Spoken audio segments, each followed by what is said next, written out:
Assalamualaikum warahmatullahi wabarakatuh. Yang terhormat Ibu Aam Amaningsih Jumur PhD.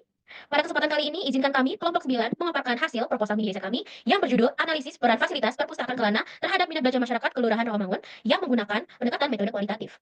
Sebelum kami memaparkan proposal mini esai kami, ada baiknya kami memperkenalkan diri dahulu.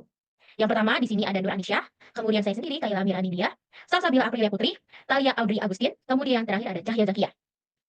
Selanjutnya kita masuk ke latar belakang. Belajar adalah proses memperoleh perubahan. Perubahan hasil belajar biasanya ditunjukkan dalam perubahan tingkah laku seseorang. Siswa akan sangat mendapat manfaat dari menggunakan sumber belajar yang difasilitasi untuk membuat proses belajar lebih mudah. Belajar didefinisikan sebagai aktivitas yang dilakukan secara sadar oleh seseorang untuk mendapatkan sejumlah kesan dari apa yang telah dipelajari dan sebagai akibat dari interaksi dengan lingkungannya dan perubahan yang terjadi secara relatif konstan pada elemen psikologis. Perkembangan ilmu pengetahuan dan teknologi menuntut masyarakat ingin belajar dan berubah. Berubah saat membaca biasanya menunjukkan perubahan hasil belajar. Orang-orang yang suka membaca memperoleh informasi dan perspektif baru yang akan meningkatkan kecerdasannya dan membuat mereka lebih mampu menghadapi tantangan hidup di masa depan. Kemudian selanjutnya, di sini ada rumusan masalah. Yang pertama, kita akan mengkaji bagaimana peran fasilitas perpustakaan Kelana dalam meningkatkan minat baca masyarakat Kelurahan Rawamangun. Kemudian yang kedua, bagaimana tingkat kepuasan masyarakat terhadap layanan perpustakaan Kelana. Kemudian, tujuan riset kami yaitu menganalisis efektivitas peran fasilitas perpustakaan Kelana dalam meningkatkan minat baca masyarakat. Kedua, mengevaluasi tingkat kepuasan masyarakat terhadap pelayanan yang diberikan. Kemudian, manfaat riset kami menjadi bahan evaluasi dan pengembangan program perpustakaan Kelana. Kemudian, meningkatkan kualitas layanan perpustakaan bergerak. Kemudian di sini keutamaan riset. Yang pertama di sini ada kontribusi terhadap pencapaian target literasi nasional, inovasi layar perpustakaan berbasis masyarakat. Kemudian target temuan kami adalah pola perilaku membaca masyarakat urban, faktor-faktor kunci keberhasilan program perpustakaan bergerak, rekomendasi pengembangan program berbasis evidence based. Kemudian kontribusi riset kami yaitu pengembangan teori layar perpustakaan bergerak atau mobile library service. Kemudian pemahaman tentang hubungan aksesibilitas perpustakaan dengan minat baca. Kemudian keluaran riset kami yaitu artikel ilmiah. Pemaparan selanjutnya saya serahkan kepada rekan saya. Kami persilakan.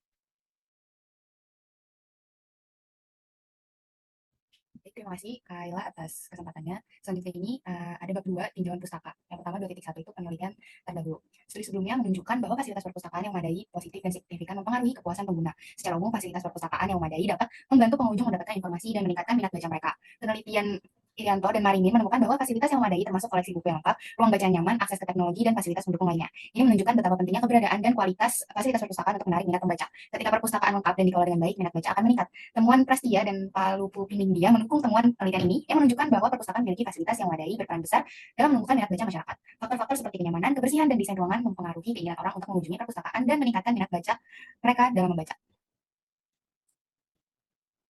Berikutnya ada 2.2 landasan teori. Yang pertama itu ada teori motivasi.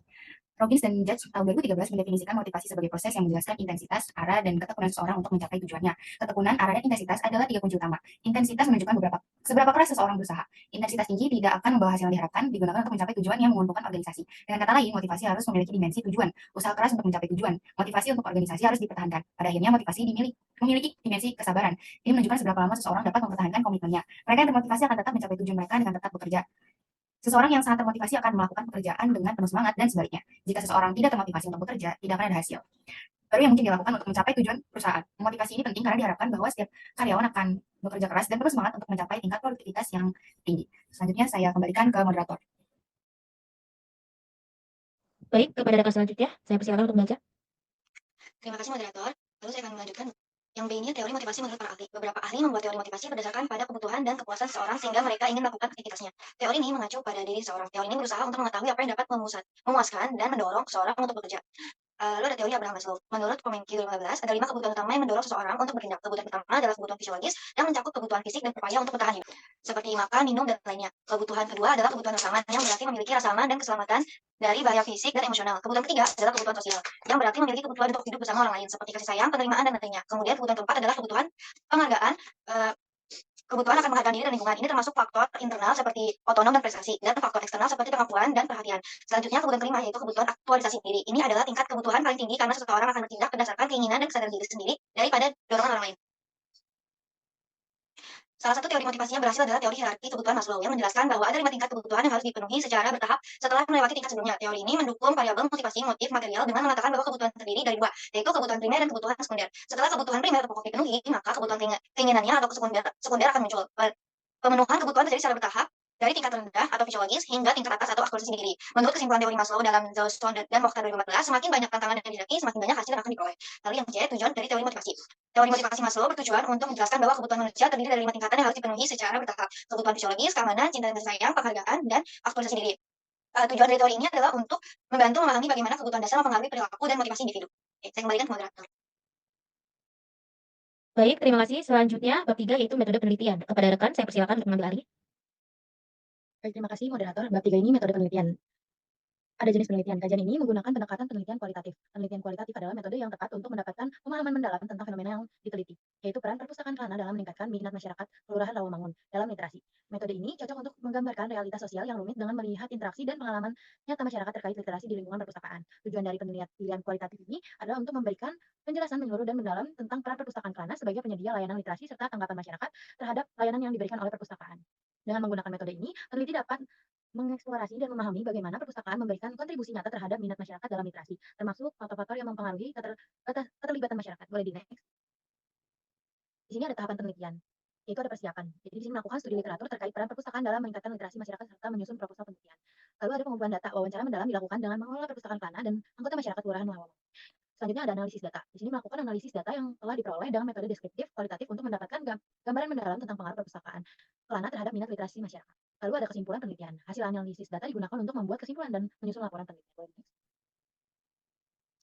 Selanjutnya ada tempat dan waktu penelitian. Perpustakaan Kelana yang berada di Jalan Kelapa Nomor 2 Rawamangun, Kecamatan Pulau Gadung, Kota Jakarta Timur, Daerah Khusus Kota Jakarta, 13220. Lokasi ini dipilih karena berkontribusi aktif pada peningkatan minat baca masyarakat setempat dan pengunjung berasal dari berbagai usia dan latar belakang yang berbeda. Nah, waktu penelitian ini dilakukan pada hari Jumat tanggal 1 November 2024 pada pukul 9.15 menit. Di sini variabel penelitian. Objek penelitian ini adalah perpustakaan Kelana dan masyarakat Kelurahan Rawamangun yang memanfaatkan layanan perpustakaan tersebut. Variabel yang diteliti meliputi peran perpustakaan Kelana sebagai penyedia sarana literasi bagi masyarakat. Minat literasi masyarakat dengan indikator berupa frekuensi kunjungan, jenis bahasa bacaan yang dipilih, serta respon masyarakat terhadap kegiatan literasi yang diselenggarakan oleh perpustakaan. Boleh di next. Lalu ada teknik pengumpulan data. Data yang diperoleh dari wawancara akan dianalisis secara kualitatif. Teknik analisis yang digunakan adalah metode analisis isi, di mana data dan hasil wawancara akan dikategorikan berdasarkan tema tertentu. Sebagai peran perpustakaan dalam mendukung kegiatan literasi dan dampaknya terhadap masyarakat. Setiap tema akan dibahas secara mendalam untuk memberikan gambaran yang komprehensif. Lalu ada teknik analisis dan uji keabsahan data. Pada penelitian ini, peneliti akan menggunakan simulasi untuk menguji validitas dan reliabilitas data. Hermanka Denkin mendefinisikan triangulasi sebagai gabungan atau kombinasi berbagai metode yang dipakai untuk mengkaji fenomena yang saling terkait dari sudut pandang dan perspektif yang berbeda. Sampai saat ini, konsep Denkin ini dipakai oleh para peneliti kualitatif di berbagai bidang. Boleh di next? Saya kembalikan ke moderator. Oke, selanjutnya ada uji keabsahan data, yaitu triangulasi. Metode dilakukan dengan cara membandingkan informasi atau data dengan cara yang berbeda. Sebagaimana dikenal dalam penelitian kualitatif, peneliti menggunakan metode wawancara, observasi, dan survei. Terus juga ada triangulasi antar peneliti dilakukan dengan cara menggunakan lebih dari satu orang dalam pengumpulan dan analisis data. Teknik ini diakui memperkaya pengetahuan mengenai informasi yang digali dari subjek penelitian. Lalu yang ketiga ada triangulasi sumber data, adalah menggali kebenaran informasi tertentu melalui berbagai metode dan sumber perolehan data. Misalnya selain melalui wawancara dan observasi, peneliti bisa menggunakan observasi terlibat, terus dokumen tertulis, arsip dokumen, sejarah, catatan resmi, catatan atau tulisan pribadi, dan gambar atau foto. Yang terakhir ada triangulasi teori berupa sebuah rumusan informasi atau tesis statement. Informasi tersebut selanjutnya dibandingkan dengan perspektif teori yang relevan untuk menghindari bias individual peneliti atas temuan atau kesimpulan yang dihasilkan. Yang kedua yaitu ada teknik analisis data. Teknik analisis data yang akan digunakan dalam penelitian ini adalah dengan analisis interaktif model yang dikemukakan oleh Miles dan Hubersman. Menurut bahwa analisis data dimulai dengan proses pengumpulan data, reduksi data, penyajian data, dan kemudian diakhiri dengan verifikasi atau penarikan kesimpulan reduksi data. Ditempuh dengan cara data yang sudah terkumpul oleh peneliti kemudian diolah untuk menemukan dan mencatat hal yang pokok sesuai dengan fokus. Reduksi data adalah penelitian ini adalah untuk menyederhanakan dan menyusun secara sistematis data tersebut. Hasil dan reduksi data kemudian disajikan dalam bentuk display data. Display data yaitu membuat rangkuman dalam bentuk uraian atau deskriptif secara tersusun dan sistematis sehingga hubungan di antara data yang satu dengan yang lain dapat dilihat dengan jelas sebagai sebuah keseluruhan yang utuh dan menyeluruh. Display data selain berupa narasi dan bisa berupa matrik ataupun grafik.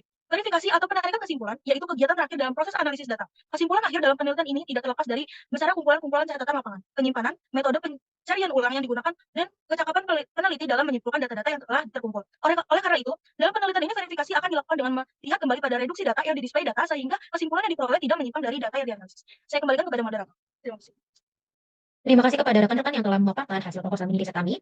Kemudian di sini saya akan menyimpulkan hasil proposal mini riset kami. Jadi proposal mini riset kami ini berfokus pada peran perpustakaan Kelana dalam meningkatkan minat baca masyarakat Kelurahan Rawamangun di Jakarta Timur. Dan proposal Kelana ini menghadapi rendahnya minat baca di wilayah ini. Perpustakaan keliling ini diharapkan mampu menarik perhatian masyarakat dengan menyediakan akses literasi yang mudah dan beragam. Dengan metodologi kualitatif dan wawancara mendalam, penelitian ini bertujuan untuk menilai efektivitas perpustakaan Kelana sebagai sarana literasi serta mengukur tingkat kepuasan pengunjung terhadap fasilitas dan layanan yang diberikan. Dan hasil riset ini diharapkan menjadi rekomendasi untuk meningkatkan layanan perpustakaan bergerak serta mendukung upaya pengembangan literasi di masyarakat. Sekian dari pemaparan kelompok kami. Kurang lebihnya mohon maaf. Wassalamualaikum warahmatullahi wabarakatuh.